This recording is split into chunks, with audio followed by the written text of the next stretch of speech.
400 days in Hardrock TerraFirmaCraft 3, one of the hardest and most realistic Minecraft modpacks ever made. After surviving 300 days, we finally reached the point where everything starts to change.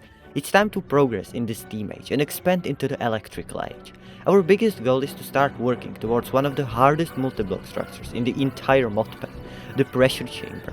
Because once we unlock that, the path to the Arc Furnace finally opens up. But before we can even think about that, the entire factory needs a massive upgrade. Our ore processing is too slow, our power grid can't keep up, and we're constantly running out of resources. So over the next 100 days we'll automate more than ever before, build new immersive engineering machines like the Sawmill, completely automate ore processing, massively upgrade our power production, expand our greenhouse, and hopefully push our factory to the next level. There's a lot to build, a lot to automate, and a lot that can go horribly wrong, as it always does. So with that said, let's begin. Day 300, picking up right where we left off. There's no time to waste, so let's jump straight into our first major project, electricity. Our water wheels had served us well, but they are simply not enough anymore. So Damon spent some time designing the best setup he could come up with. And his answer was a steam engine. But there was a problem. A steam engine burns through an insane amount of lava. So how do we automate lava? Well, Damon actually found a way. In Create, any lava lake containing more than 10,000 source blocks is treated as an infinite supply. And unless we want to spend the next 15 years digging out lava lake ourselves, we would take advantage of the nether. The plan was surprisingly simple, though with a lot that could go wrong. Place a house pulley above a giant nether lava lake. Let it pump up lava forever. Fill buckets in the nether and transport them back through the nether portal into the overworld, where they'd feed directly into the basis fluid tanks, and from there, straight into the steam engine. And if everything worked, we'd never have to worry about power again.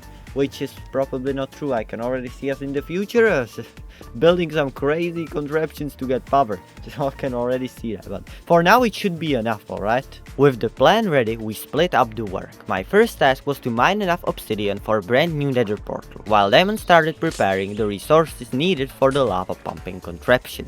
After returning with all the obsidian, I grabbed the crafting list and started working through it one item at a time. The first thing I crafted was the thermoelectric generator, a machine that passively generates electricity simply by placing a hot block and a cold block next to it. Since we can't just place water wheels in the nether, it seemed like the only power source we could use. Thankfully the receipt wasn't too bad. The only expensive part was making all the constant sheets, but even that was just alloying some copper and nickel.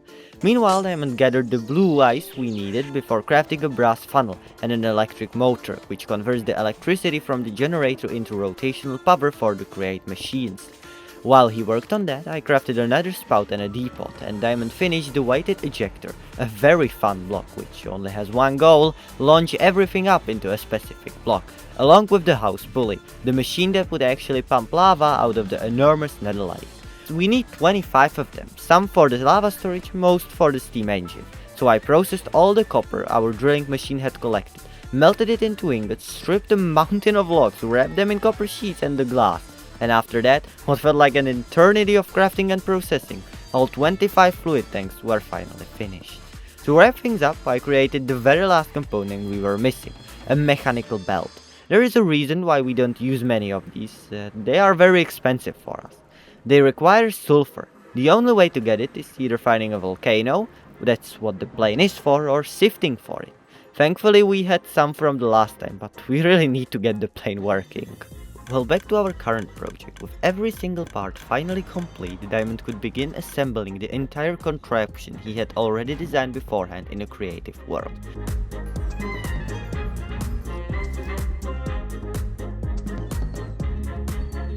With the entire setup prepared, we were almost ready to bring it to life, but the only things we were still missing were 9 blaze burners and 9 straws. You might be wondering, straws? Well, normal Create you have to feed lava buckets to blaze burners, but thanks to an add-on, giving a blaze a straw will make it accept lava directly as a fluid, saving us some complex mechanisms.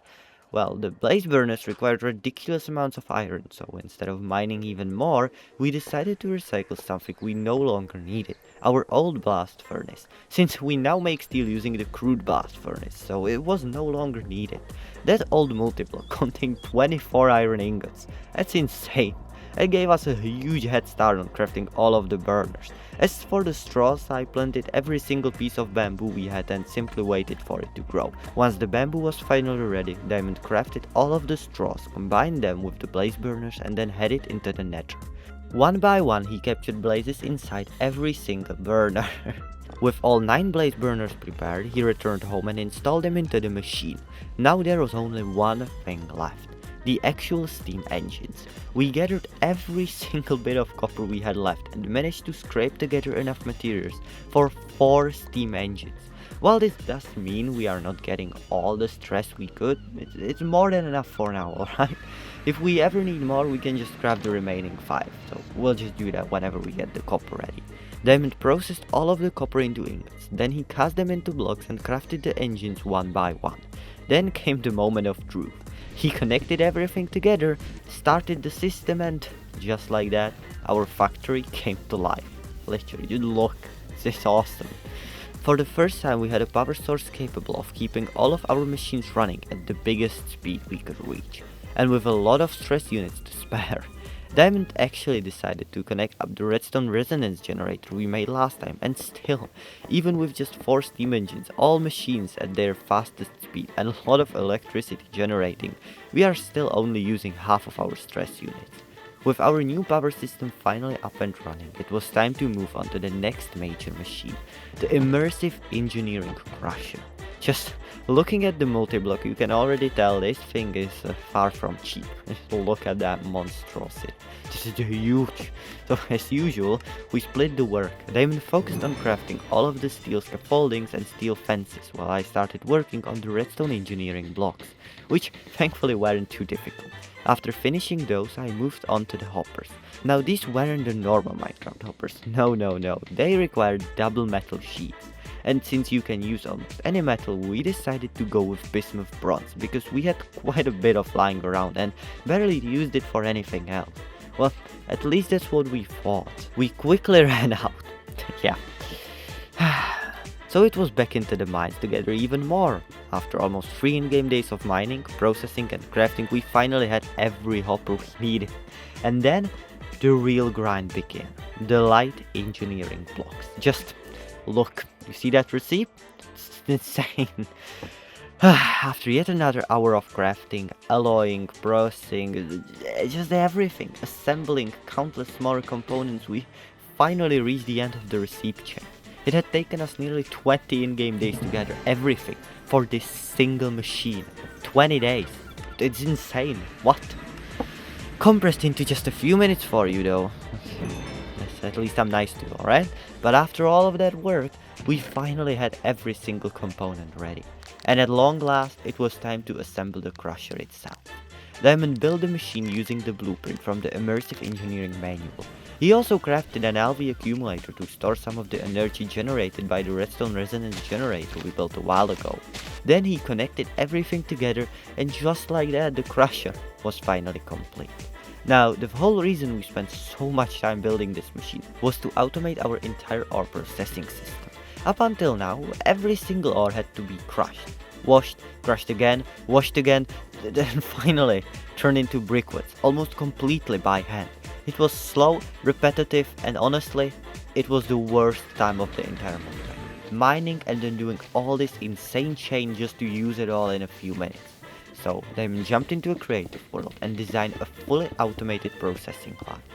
All we have to do now is throw our freshly mined ores into the crusher, and the system handles absolutely everything. It does it all. It crushes the ore, washes them, crushes them a second time, washes them again, compresses the clean powder into briquettes, and finally stores the finished product neatly inside an output barrel.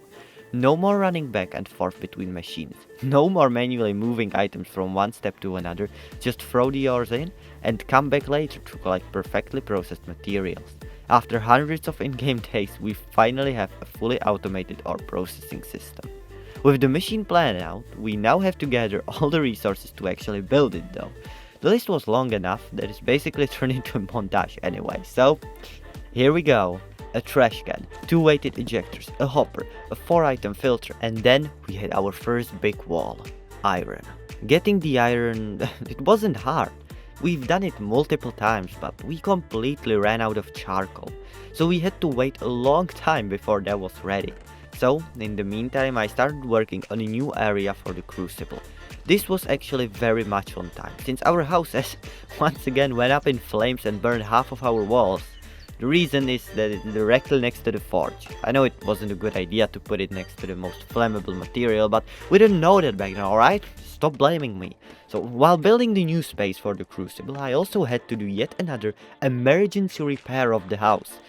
To like 100 times. I've done that multiple times, right? Hopefully the last one this time though. Once the iron situation was solved, I finished the remaining parts for the crusher automation. 3 encased fans, 2 wooden storage crates, 2 brass panels, and a single brass tunnel. And just like that, everything was finally ready. Damon could start connecting the full system together, while I shifted my focus back to finishing the forge house properly. So we could finally stop having to worry about house burning down. The hardest part about building in this modpack is that everything is so insanely expensive. Want to craft bricks? Good luck getting all the materials for the next 15 minutes.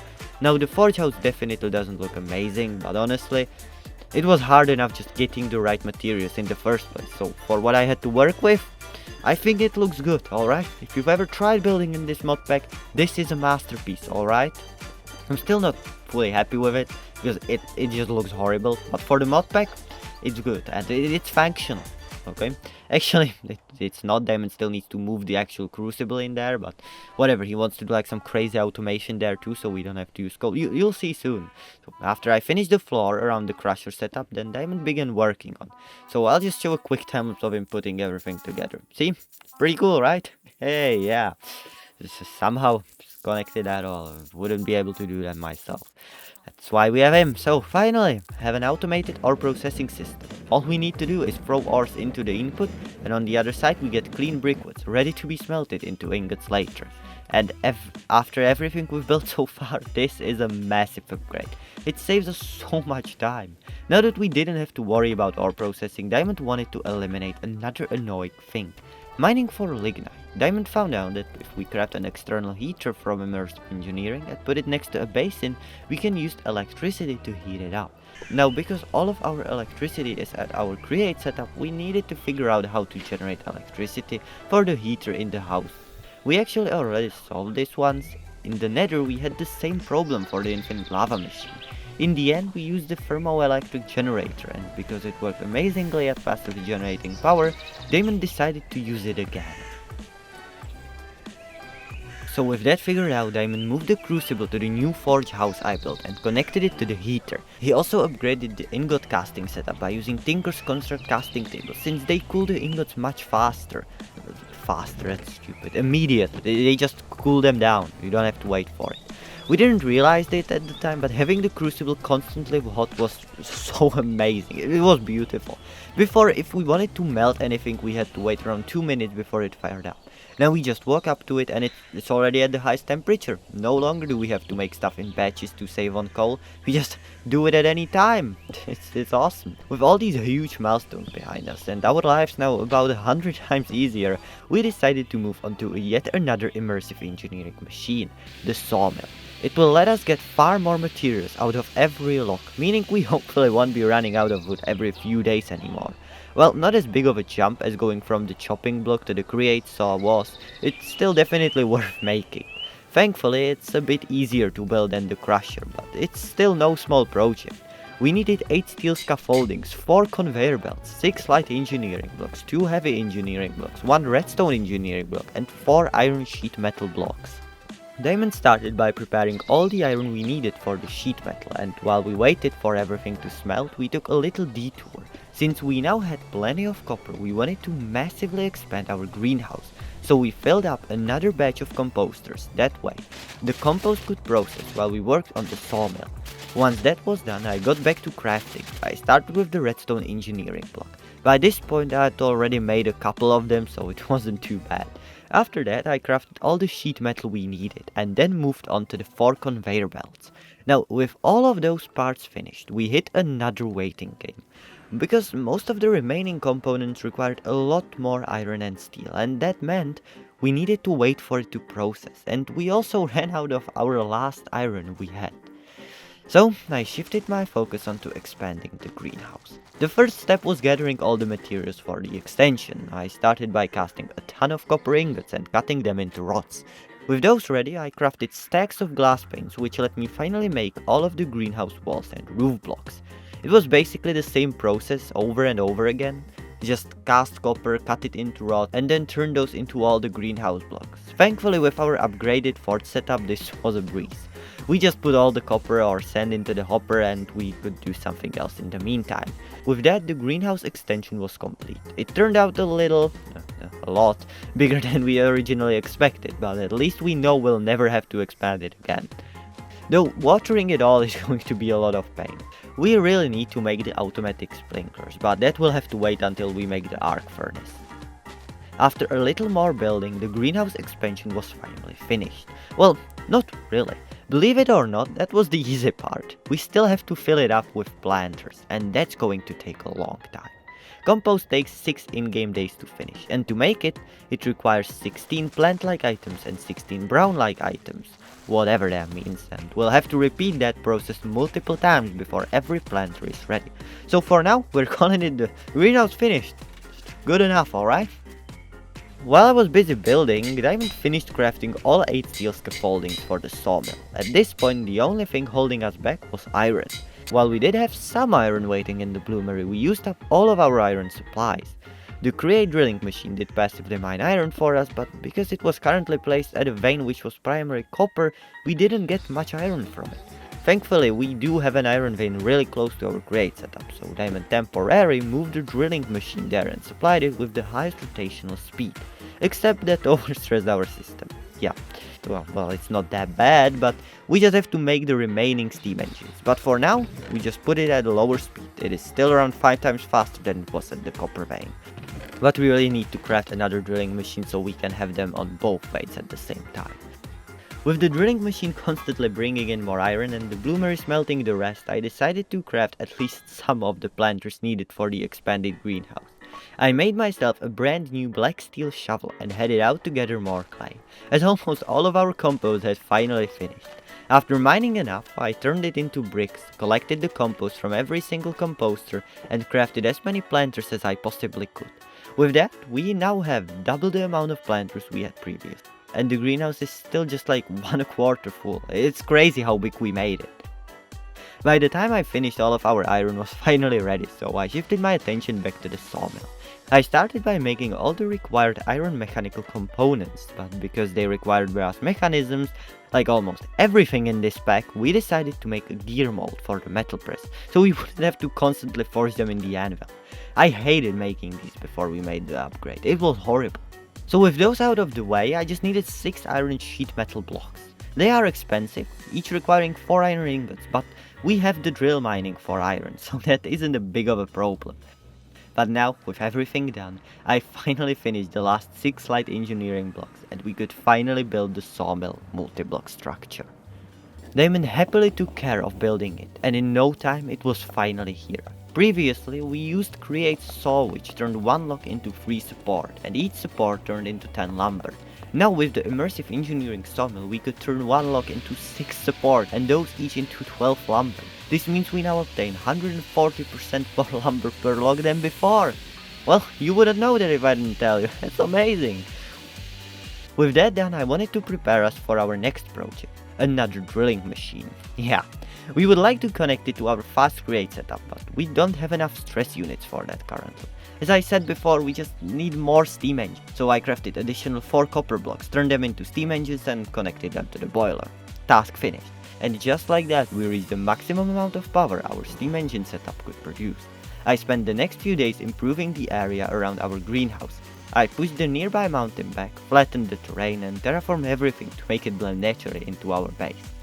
What I just read right now, that took like 2 hours of gameplay. It was horrible. The shovel is so unbelievably slow. It was worst time of my life, alright? I spent don't even want to think about that, alright? I was just going crazy out there.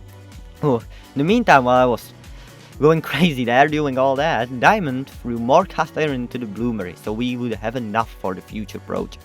You can normally throw a maximum of 24 iron items into the bloomery, but because the bloomery doesn't care what item it is, you can either throw in 24 iron pellets or cast iron or double sheets, but it still only requires 24 charcoal.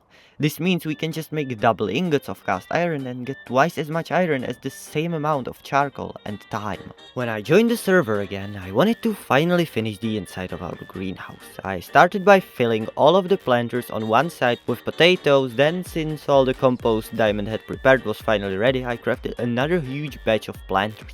I placed them down on the other side of the greenhouse and filled them with carrots. We still don't have every single planter finished yet, but we're getting really close now. After that, I want to check on all the iron Diamond had been making, and wow, just look at that mountain of iron. We definitely won't be running out anytime soon. Yeah, trust me. With all of that done, day 365 was approaching fast, which was our 1-year anniversary of surviving in this world. We decided to work towards another drilling machine, this time dedicated entirely to mining copper. Since we already showed you exactly how to build one in the last episode, I'm not going to waste your time by showing the entire process again, so let us struggle for a few days and we'll be right back. Nope, still not done, don't worry, but we're about to hit a pretty cool milestone, alright? If you look at the sky, the sun is starting to rise, and in the corner, you can see there's 364, so I think you can guess what we're about to hit. Exactly, day 365. Exactly 1 year survived in this world. That's pretty awesome now. Look, 365, 1 year. Yay. I'm gonna be making a video about surviving 1 year in this modpack. It's not going to be just 100 days, 200 days, and then 65 days from the last episode. No, alright? It's gonna be a completely new video explaining the process from day 1 to where we are right now. You need to watch that one, it's gonna be awesome. I haven't even started working on it yet, but I know it's gonna be awesome. So, put that somewhere, subscribe or anything so you'll get it if you don't want to watch all the episodes before, because this one's gonna help you understand everything, alright? But yeah, back to the whatever we are doing, I forgot, whatever. Yeah, drill, okay? Back to the drill. Still not done. No. We ended up running out of copper, which is slightly ironic considering we're building a copper drill. Thankfully, it wasn't a huge problem. We just had to wait for more resources from a slow copper drill. But waiting is boring. Hey. So, waiting is boring. I love that. So while we waited, Diamond decided to connect the new drill to our steam engine so we can run it faster. Since it's located pretty far away from our base, we couldn't just run shafts all the way there. Instead, we used our electricity in our base, transferred that electricity through copper wires all the way to the drill, and then converted it back into rotational power using an electric motor. We set it to run at around 120 RPM, which should be more than enough. Hopefully. Now it's done. Our second drilling machine, we made it. Hey, this one took a fraction of the time the first one did, thanks to all the automation we've built over the past 100 days. It's honestly crazy to see how much faster everything has become. Diamond quickly connected the drill and even replaced the old chest with storage drawers so it wouldn't fill up nearly as fast. With that finished, it was finally time to begin working towards the arc furnace we've been dreaming about for so long, even said that in the intro. But before we can even think about building it, we first need something that scares us both, the pressure chamber. Honestly, I didn't even think we'd have enough time to start this machine in this episode. The pressure chamber is a multi-block which uses pressurized air to weld stuff together. Not only can it automate all of the welding recipes, but it also has its own recipe we'll need for all further progression. But it is expensive, insanely expensive. This is the reason why Diamond made that Tower of Iron. Diamond began by crafting dozens of double iron sheets before literally throwing bombs at them to turn them into compressed iron ingots. Yes, that's actually the recipe. That's how you do it. The worst part is that it isn't lossless. Every single explosion has roughly a 33% chance to destroy the ingot completely. So instead of making around 40 double iron ingots, we had to make closer to 60. Maybe even more. It's insane. Meanwhile, I started working on the air compressor, which is required to power the pressure chamber. We'll definitely upgrade it later, but for now the basic one will have to do. The recipe needed 5 steel sheets and 1 metal barrel, a surprisingly expensive barrel that alone required another 8 iron ingots, but after gathering everything, I finally crafted the compressor. With that finished, we officially unlocked the pressure chamber quest. We have already been working on it, but yeah, just look at the amount of compressed iron needed. To the giant tower of iron we wait? Hey, wasn't even close. I'm ready to go to the nether to steal some more compressed iron from a nearby fortress. Well, I crafted all 24 pressure chamber walls. I started placing down 24 bricks before applying compressed iron mesh to each of them. The mesh itself was made by combining 2 compressed iron wires together in an anvil. That wasn't even the expensive part, because every single wall needed a compressed iron sheet applied to it. 24 walls, 24 iron sheets.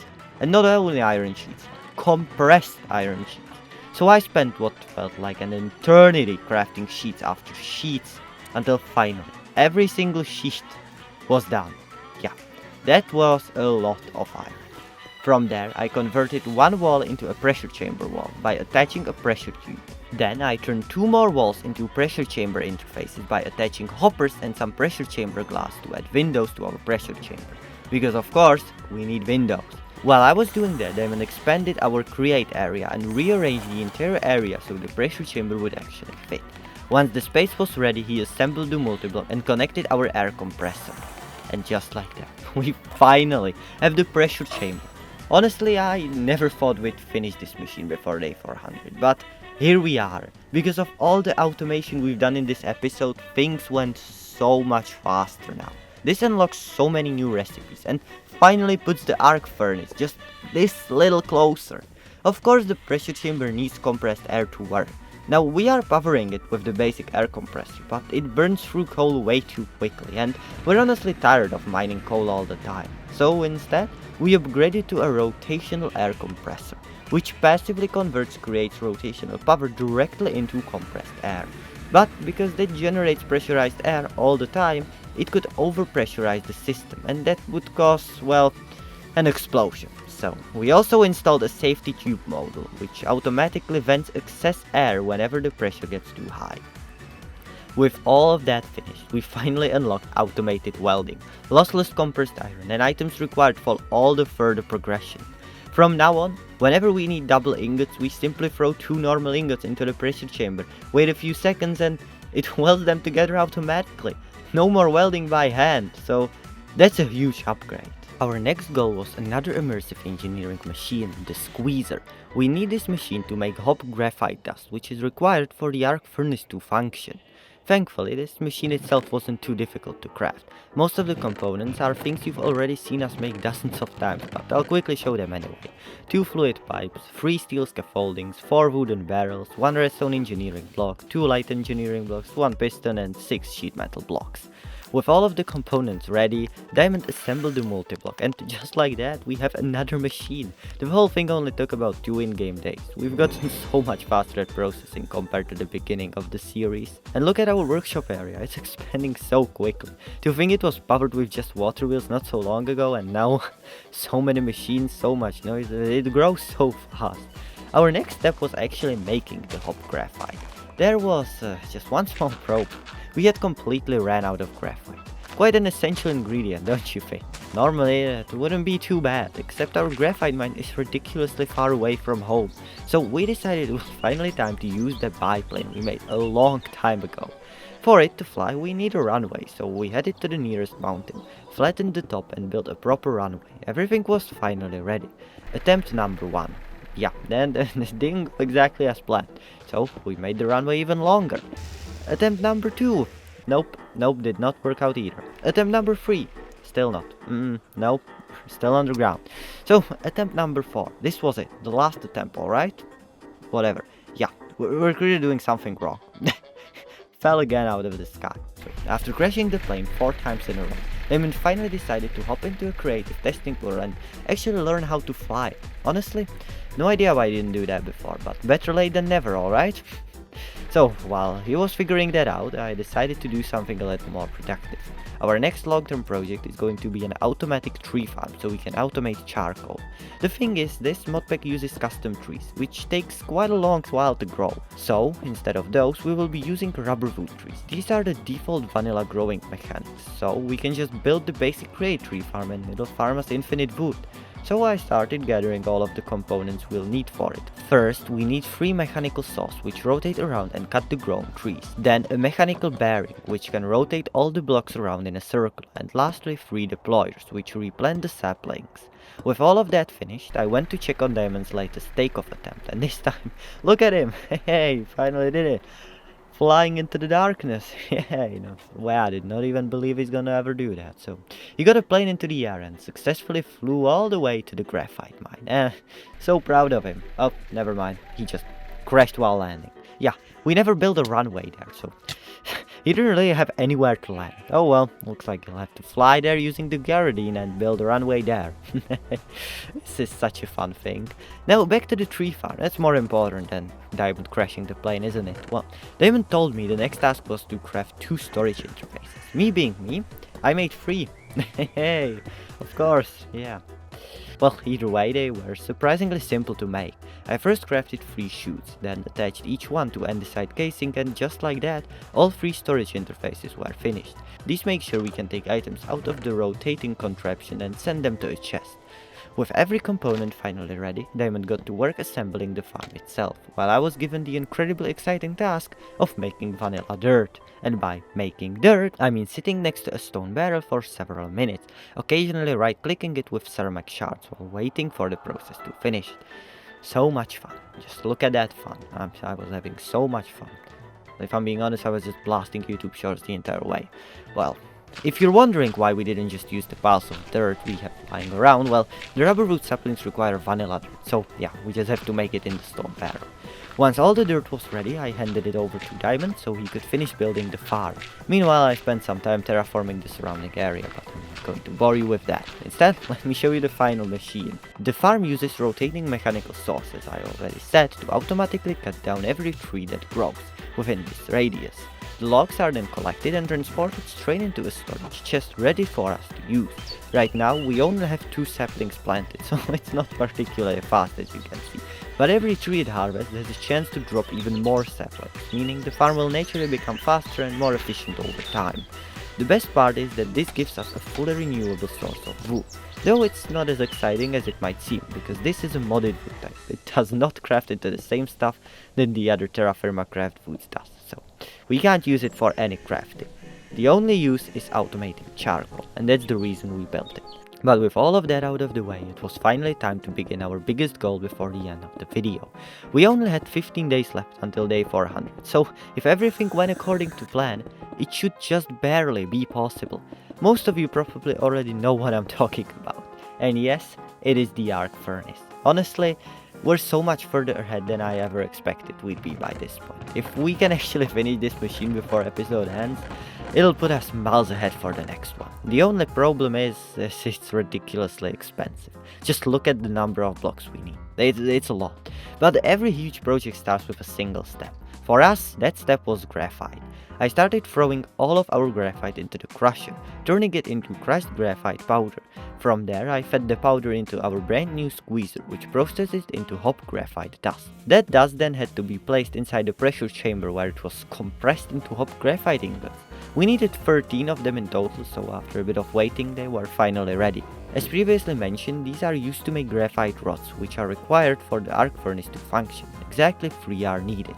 The first thing we need is a graphite rod blueprint, so we can actually craft them. One small problem, it required blue or red steel, so Diamond decided to make red steel this time, which will also complete a quest we'd been ignoring for quite a while. And of course, we had a roadblock while doing it. We ran out of nickel. And not just like we have to go and mine it. No. We mined out the entire vein last time. So there was nothing left. It was, hey, it was bone dry there. Can't get anything out of it. So, hey, we gotta find a new one. To make it worse, we didn't even have any waypoints saved. So, we didn't have any nickel. No veins, nothing. It was really bad.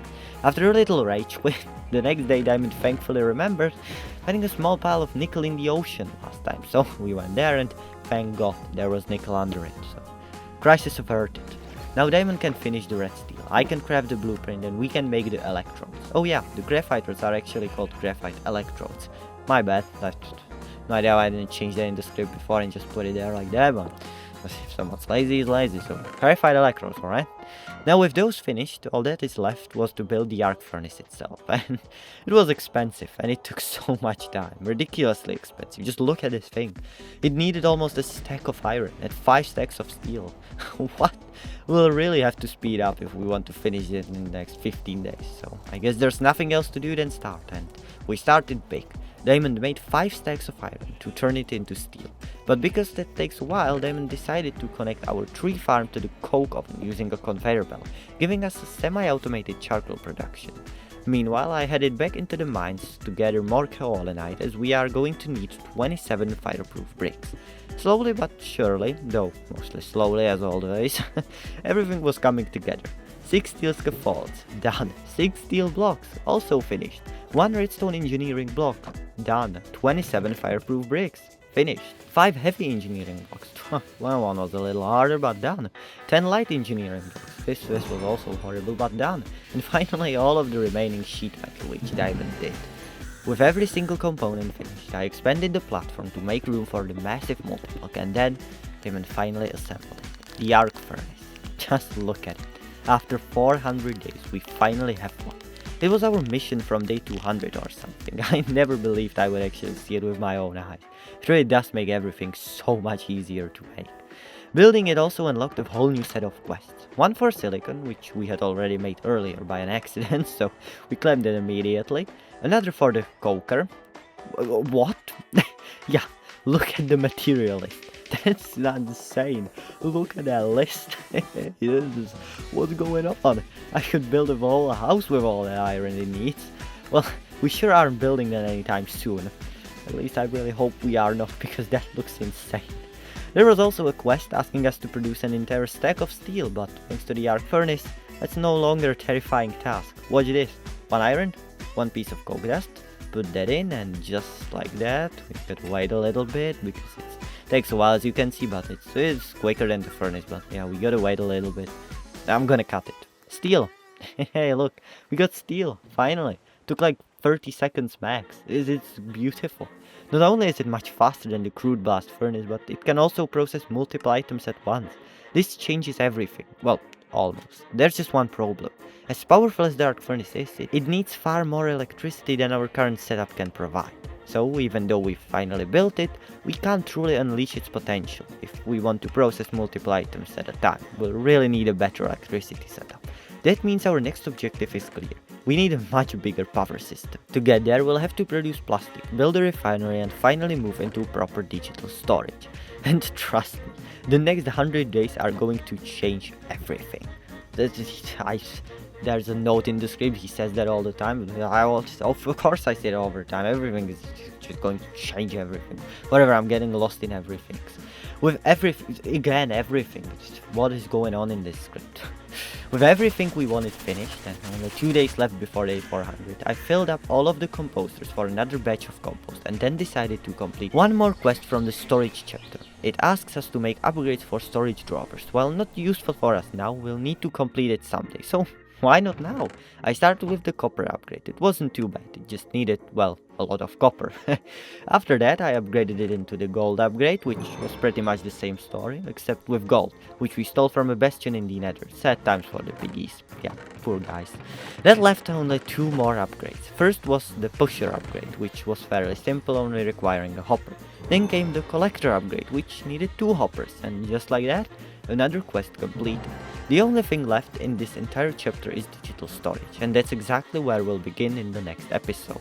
With that done, these 100 days finally comes to an end. Honestly, I still can't believe how much we managed to accomplish. Going into this episode, I was just hoping we'd start working on the pressure chamber. Instead, we finished it, automated even more of our factory, built a working plane, and someone managed to do the arc furnace before day 400. At this point, we're no longer just surviving. We are surviving better. That's, yeah, I have no idea. We are just finally at the point where we can set a goal and clear it. No boring mining, processing, alloying, forging, or anything in between. The machines do it for us. And in the next 100 days, our goal will be to finish the starter chapter quest, unlock digital storage, begin producing plastic, and push even deeper into the late game. But that's all for today. If you enjoyed the video, make sure to subscribe, and I'll see you in the next 100 days. Goodbye.